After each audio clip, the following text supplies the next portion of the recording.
Ever wonder how societies were structured thousands of years ago?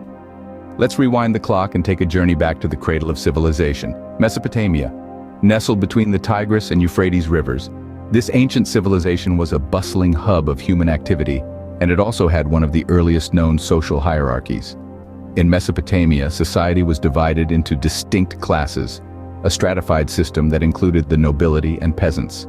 The nobility, often comprising of rulers and priests, held the most power and influence. They made the rules, led religious ceremonies, and enjoyed the highest standard of living. On the other end of the spectrum were the peasants. These were the workers, farmers, and laborers whose toil was the backbone of the economy.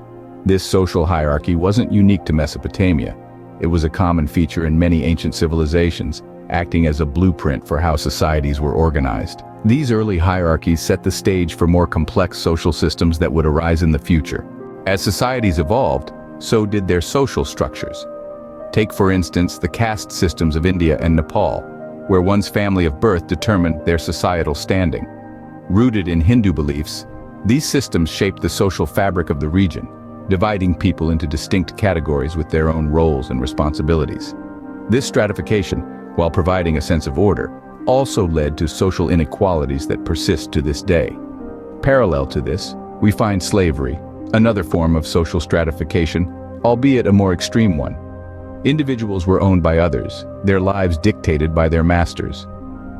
This practice was notably prevalent in ancient civilizations such as Rome, Greece, and later in the Americas. Slavery, a grim chapter of human history, was a clear manifestation of social stratification taken to its darkest extreme. These systems, while deeply rooted in their respective societies, were far from perfect. They harbored injustices, inequalities, and a stark imbalance of power. However, they also provided us with invaluable lessons about the pitfalls of social stratification. But what about the societies that resisted such divisions? Let's venture into the realm of theories and lost stories. The Silurian hypothesis, a thought experiment, assesses our ability to detect evidence of a prior advanced civilization, perhaps several million years ago, that might have lived without such divisions. Then there's Göbekli Tepe, an archaeological site in Turkey dating back to around 11,000 years ago. It challenges the traditional view of civilization's rise and suggests a more egalitarian society. Beyond the realm of known history, we have the legends of Atlantis and Lemuria, societies often depicted without social divisions. Atlantis, the legendary island mentioned by Plato, is often portrayed as an advanced and united civilization.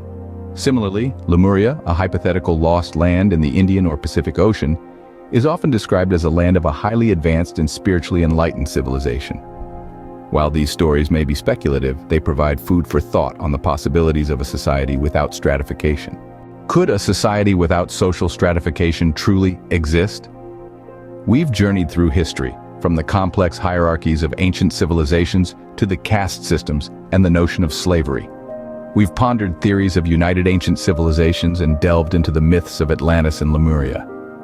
Isn't it fascinating to consider that perhaps, just maybe, there's an alternative to social stratification? The answer might not be clear-cut, but it's a conversation worth having. What do you think?